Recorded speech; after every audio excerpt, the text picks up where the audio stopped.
So, Super Smash Bros. Ultimate. You know, the Smash games are really the only things that get me, super hype anymore. It's not as if I don't have, games I'm looking forward to, but, there's pretty much nothing I play on launch day anymore because I don't have fucking time and I have a million other games I want to play, / things I want to watch. But this, I always kind of follow along. I watch the live streams, I keep up with the news and whatnot. I don't know, I think, that's kind of a leftover from my childhood because, even when I was younger and had actual free time, I still didn't necessarily play everything I wanted to play on, launch day. But Smash, it's really fun. Especially if you can get, actual people together. Although, everyone's busy, got other things to do. And, honestly, Smash is really best played with, other people. The single player stuff is, fun, or, it can be fun, but, and I do get a lot of mileage out of the single player stuff, but, there's nothing with actually, playing with other people who are of, similar skill level. I mean, not gonna lie, I'm not really a big fighting game guy. I've gotten more into some of them, but, a lot of them are, beyond unapproachable to me. Street Fighter, hell, even, Tekken, even Soul Calibur. And, I actually do kind of play some Soul Calibur, but that's mostly because of the character customization, not because I, find the, actual combat, more, engaging than usual third-person fighters. I mean, it's not the worst, not the most unapproachable, but, particularly the later ones, but, they're not exactly my favorite fighting games in terms solely of, combat and controls. There are fighting games I do kind of get into, but, there's just something that about them, Street Fighter and whatnot, that I just can't wrap my head around. It constantly, the thing about fighting games as opposed to other games is, if you're not good enough at some level, you can't play. If you can't wrap your heads around the mechanics, either through the tutorials or playing them, you can't play. It's this frustrating sense of being unable to do, anything. And I do kind of want to get into some of them, because, some of the Street Fighter characters are, interesting. I want to learn more about Chun-Li or whoever, but, fuck, man, if it ain't a fucking pain in the ass to play sometimes. And, I know Smash gets some flack of, oh, you just got button mash, it's a button mashing game. I mean, I don't know, being able to actually, maybe play a bit, button mashing is a bit better than, say, Street Fighter, where, if you don't have some level of understanding of the mechanics, you will just be punched constantly. Fuck. Smash is really one of the more approachable, fighting games, period. It's easier to grasp the mechanics, intuitively, just by playing than, Street Fighter, because, while you need to practice, the tutorials only help so much. There's definitely been a lot of talk of, how to get, new people into the fighting game scene, and, personally, I don't find the, intense competitiveness all that engaging, as a player of the game. Watching tournaments can be fun and whatnot, but, I don't know, that intense, I gotta do everything I can to be the best, isn't necessarily my thing. I like playing well at games, I like winning at games and doing good, and, oh, look at me, I'm so good, but, because there is really just something fun about how this game plays, not just the fast frenetic action, but because even outside of how the individual characters fight, there is another level of strategy to it, because you have a lot more movement than other fighting games, where you can make a tactical retreat as opposed to being locked on a small 2D plane. And when I was young and sucked, could not figure out how to fight one-on-one, I would, like, use that to my advantage and, like, try to, like, avoid damage and, like, lean into my strengths, which was more, like, my speed rather than, like, being able to do actual damage to people and, like, grab the items, like, before anyone else could. And, I don't know, I guess to some people that feels cheap, but, like, I don't know, I like this idea that this is a game with multiple ways to approach it, and multiple ways to approach the matches. You know, it's not just, oh, this intense game of reflexes. No, there can be, like, a higher level of strategy, of, like, leaning into your strengths and, like, avoiding your weaknesses and stuff like that. And, like, that's not to say that more, like, simple matches can't be fun, but like, in my mind, what makes Smash, like, a truly great game to play is, like, the items, is, like, the stage hazards, is this, like, chaos. Because, like, while there is a bit of luck to it sometimes, there is this sense that you have to, like, manipulate that type of stuff to your favor, to, like, manipulate the items, like, be it, or to make best of, like, what the game, like, hands you, be it with items, stage hazards, I guess stage items, I don't know. So, like, how does Smash Ultimate, like, compare to the previous ones? Generally, I kind of view, like, each successive game as a bit of improvement on the last one. Like, I mean, that might be a contentious opinion, because, you know, I know people love Melee, but personally, I like Brawl better. I mean, maybe that's because of, like, actually one of the better, like, single-player modes, but, like, you know, I generally kind of like how it feels compared to Melee. Like, granted, it's been a while since I've played them, since, you know, I do kind of move on and, like, put the, like, last one into the back of my mind and, you know, focus mostly on playing that one. But, I don't know, I do like how they control, and I like the refinements to that. Because in my mind, that is, like, the most important, like, part of Smash. Like, all the other stuff is, like, cool and all, but, like, it needs to feel good. It needs to feel good to jump around and control the characters. Like, it can still get frustrating, like, when playing against, like, a player who's, like, high enough skill level to where, like, let me do something! Let me do a thing!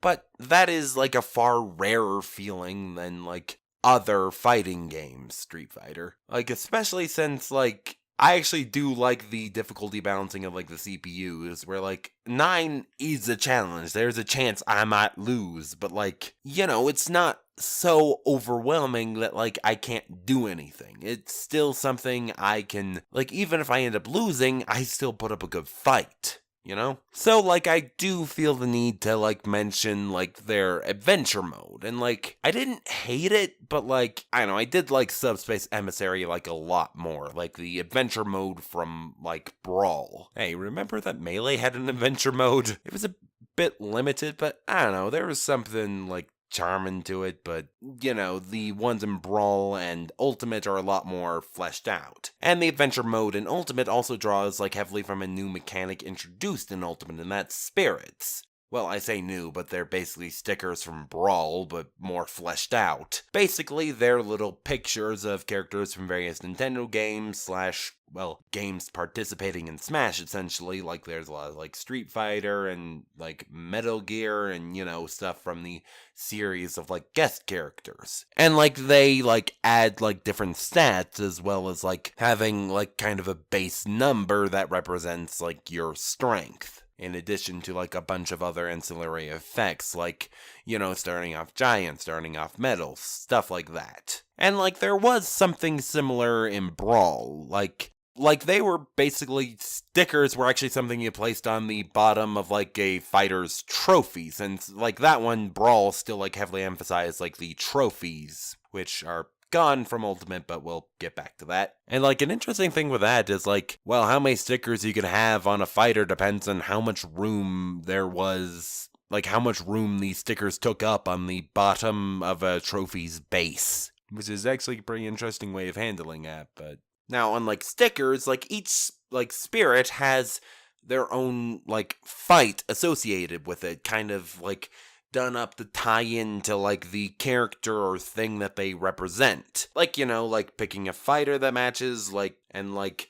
a color scheme as well as like various effects. Like, if it's a sticker of like an assist trophy, like there'd be a character from that franchise and like that assist trophy showing up. Plus, like, a lot of, like, other, like, Easter eggs and references to, like, the original games, like, based in how those, like, trophies are set up. A lot of them are really cleverly designed, honestly, and in a way that's, like, really cool. And, like, the adventure mode does, like, have a lot of, like, cool moments of, like, whoa, what the fuck? There's essentially a Street Fighter tournament in there where you travel to, like, a bunch of, like, areas across the, like, actual Earth, like, where those fighters will show up, and kind of, like, a reference to, like, I haven't actually played much Street Fighter, but, like, I think that was a thing they did, like, show, where in the world you're fighting, or, I don't know, but, like, I don't know, like, fighting a bunch of people, like, bunch of stickers based in a location of where they're like actually from, because it's Street Fighter tournament's supposed to be like worldwide tournament, so there's a bunch of people from around the world. Okay, I suppose I should explain what like the actual like adventure mode is. Basically, there's this bad guy who Galeem, he does light stuff, like he just completely fucking obliterates the world. Like all the fighters except Kirby are gone, and like, they're under his control. So then, as well as like the spirits of a bunch of like Nintendo characters. So then Kirby has to go and free all the fighters, and that's it. And like, let me start with the stuff I liked. For one, I loved the bosses, like however infrequent there were. Like a lot of the bosses kind of served as like a culmination of an area where like you go through, clear out an area, like get some fighters, and then you get to the end and there's this like boss, and like you have to beat him, and you do that, you get a really powerful spirit, or in one case a fighter. Hi, Giga Bowser. And like as I mentioned, there are a lot of like cool references and Easter eggs, including like there's this like main like overworld map, as well as a bunch of like smaller sub areas that you can enter into. Like, there's that sub area where you basically are on the Earth traveling to a bunch of different countries, and like that's its own sub area. There's also another one based on the Subspace Emissary. Later in the game, there's one based on Castlevania. And like, the little like hints and like little clever moments are like neat. So basically you're going around, and in order to progress, you have to fight and free spirits. Like, basically there's a bunch of spirits and you can't pass them, so in order to like progress across the map, you have to like defeat the spirit, free him, and pass. My main issue with this game is that it's long, like so fucking long, and like, after a while you kind of get bored of fighting spirits, because like, while there are like a tiny handful of puzzles across the map, but like you're just fighting spirits again and again and again and again and again and again and again and again and again and again and again. Like, it just keeps going, because like, if I'm being perfectly honest, Smash Ultimate's adventure mode is like awfully paced. Now, to be fair, like, this is kind of designed to be like played over like a long period of time. Like, you check in like every like day or whatever, and like do that for like a month. As opposed to like Subspace Emissary, where you can like pick it up and like play for however long you want. This one kind of necessitates taking breaks. Honestly, comparing the two, I think Subspace Emissary is the better adventure mode. Like, not just because of the cutscenes, and like, I do like those cutscenes, and like, in the Ultimate Adventure mode, you don't really get a sense of who these characters like are, whereas like in Subspace Emissary, like, you get a sense of their personality, like mostly from the cutscenes, but even so, like, there is something there of like what they care about, and like on some level their beliefs or their hang-ups and whatnot. Like, they're a sense that they are like actual like real people living through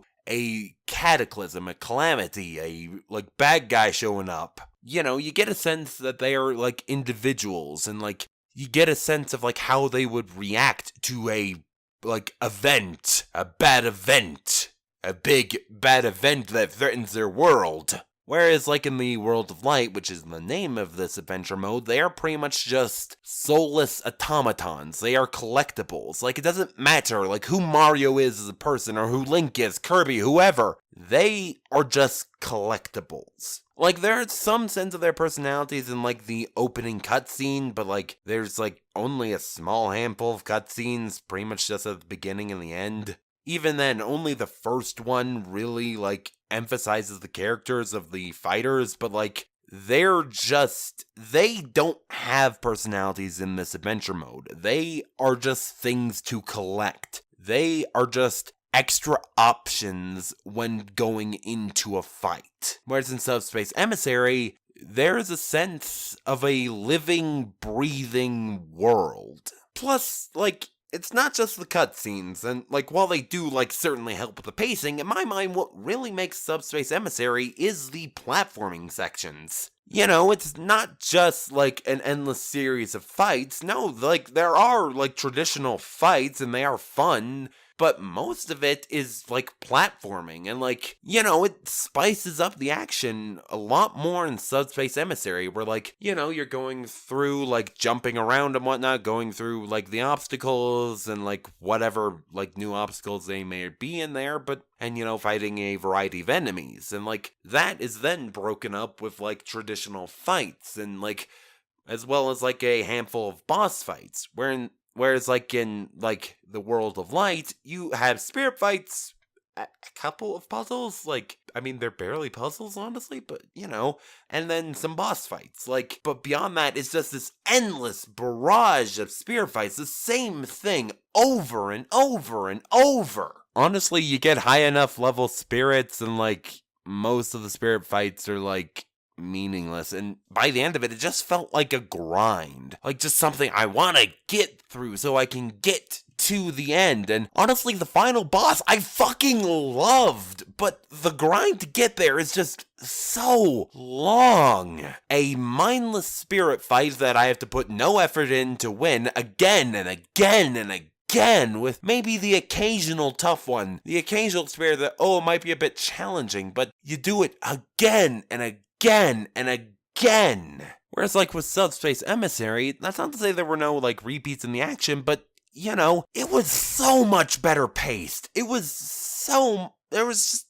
action is so much more interesting, and, like, it's not as if I hate the spirits or even just the amount, it's just, it needed something else. It needed another thing to do.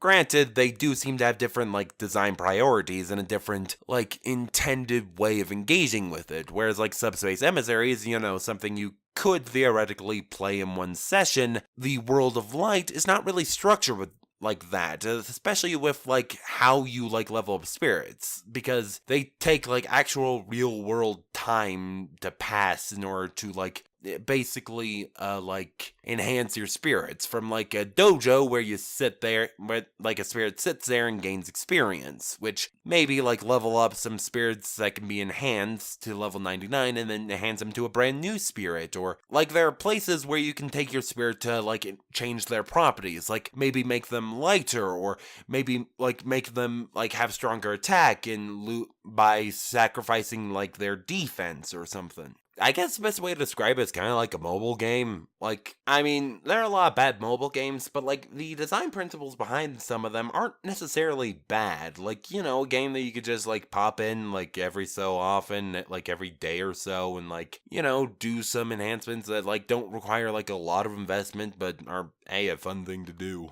Whereas, like, in Subspace Emissary, it doesn't really, like, it's not something you're supposed to, like, pop in, like, and do a bit every so often or every day or so, but more something that could be experienced continuously, and, like, you know, just, like, I guess less mobile gamey, where, like, well, like, not necessarily designed to be played in one sitting. It's something you play for a bit and then come back, like, maybe the next day and play for a bit more. Like, you know, it's built for more, like, couple-hour sessions rather than just, checking in, doing a thing, some stuff. Honestly, I do wish I liked World of Light more than I did, because there are some moments of brilliance, either from, like, a very creative sub-area or, like, some really good bosses. Like, seriously, the final boss is so good! Fuck! But, like, it's just again and again and again and again and again. So many just like bland spirit fights I have to fucking slog through. So yeah, I like the Subspace Emissary, mostly because of the platforming stuff, but you know, the cutscenes were good too. But yeah, overall, I do really like this game because, like, my misgivings with the adventure mode and, like, aside, it is very well done. I do, like how the game feels. I love the new characters. Like, its main gimmick is having every character that's ever been in Smash plus some more. Like, mostly, like, clone characters, which they're now calling Echo Fighters, and, like, I mean, not gonna lie, I like Daisy more than, like, Dr. Mario. And, like, seriously, fucking Daisy, like, honestly, out of all the characters that I kind of love that they added Daisy. And, like, there are, like, a lot of, like, cool, like, new fighters. Like, there's Dark Samus, like, and Ridley, which then brings Metroid up to more than 2. I mean, Metroid is not exactly brimming with characters. Still not a fan of Zero Suit Samus, I guess, because, like, I mean, it's better than the previous games, as in she has, like, actual, like, defined musculature, rather than just being some, like, generic sexy blonde woman, but, like, one, she still has those ugly-ass heels. Like, goddamn, they look bad, and, like, you know, why the fuck does Samus have high heels? And two, just, like, Samus have to be sexy? Like, honestly, a Zero Suit Samus that's, like, not sexy would actually be, like, really cool, honestly, but, yeah, no, of course, she's, like, a woman, gotta make sure we know her, we gotta make sure she knows she got a sexy butt. You know, people can get real defensive over criticisms of sexy Samus, like, weirdly defensive. So, like, you know, I remember one, like, Tumblr post I saw, like, while there was this whole controversy over Samus's high heels, and, like, it was, like, basically, oh, you're mad about Zero Suit Samus having heels? Oh, is it bad that Rosalina also has heels? Like, my god, like, beyond the whole arguing with a straw man, like, do you honestly think that's the fucking problem? Like, fuck, that is, like, the dumbest thing I've fucking read all day. Like, real brain geniuses here on the Samus defending train. Fuck. Like, this, like, regal princess wearing high heels is clearly the same thing as a galactic bounty hunter wearing high heels when outside of, like, her exosuit.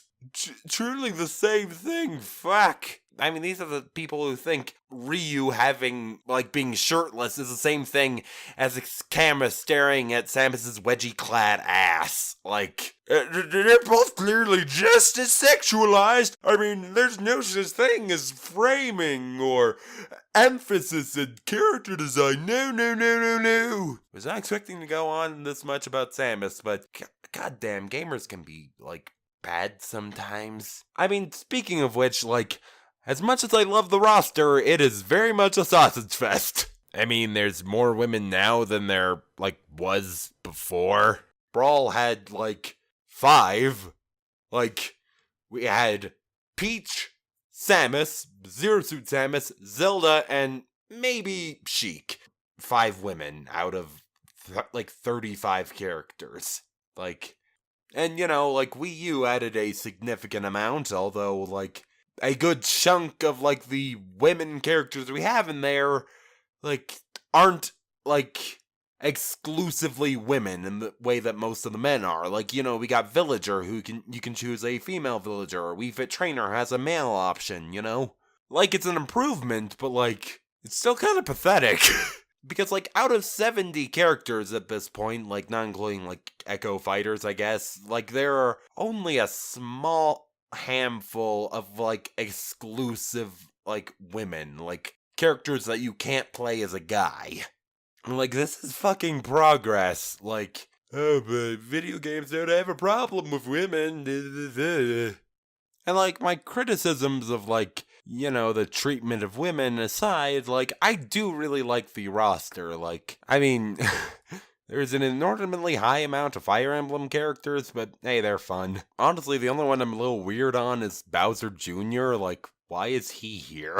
But, like, other than that, you know, I love, like, every choice. Like, I love this mix between, like, goofy cartoons, cutesy stuff, and anime badasses. And I am curious what the, like, future DLC, like, will bring. Like, we know Joker from, like, Persona 5, and Piranha Plant for some reason, but, I'm curious what the other 4 will be, and I'm sure they'll be fascinating. I mean, the ones for Wii U were actually all, really neat. Fucking Cloud, of all people. Also another Fire Emblem guy, but whatever. But, yeah, I still love Smash. I still love this game, and I do also really like the new modes. Smashdown is a lot of fun, and like the previous ones, while there is some good single player content, I do like going through classic mode, but really Smash is a game best played with friends of at least similar skill level, not where one is completely untouchable, So, yeah, I like it, and I mean, as if I was going to hate it. I do have some criticisms of, the gender politics of Smash, because, hey, nothing's perfect. And, the adventure mode, honestly, I did not like as much as I really wanted to, but overall, it's a good game. It's a solid fighting game, and a really unique one, and one that I'm glad exists among the sea of, more traditional fighting games. Even if there are some, that I'm able to grasp a lot more, particularly Arc System games, but this one I'm glad is a fighting game that exists. I'm glad that this is there among all the rest, doing a unique take, different from all those other fighting games. So, I like it. I like me some Smash. I like to smash. Get it? Smash is innuendo for sex.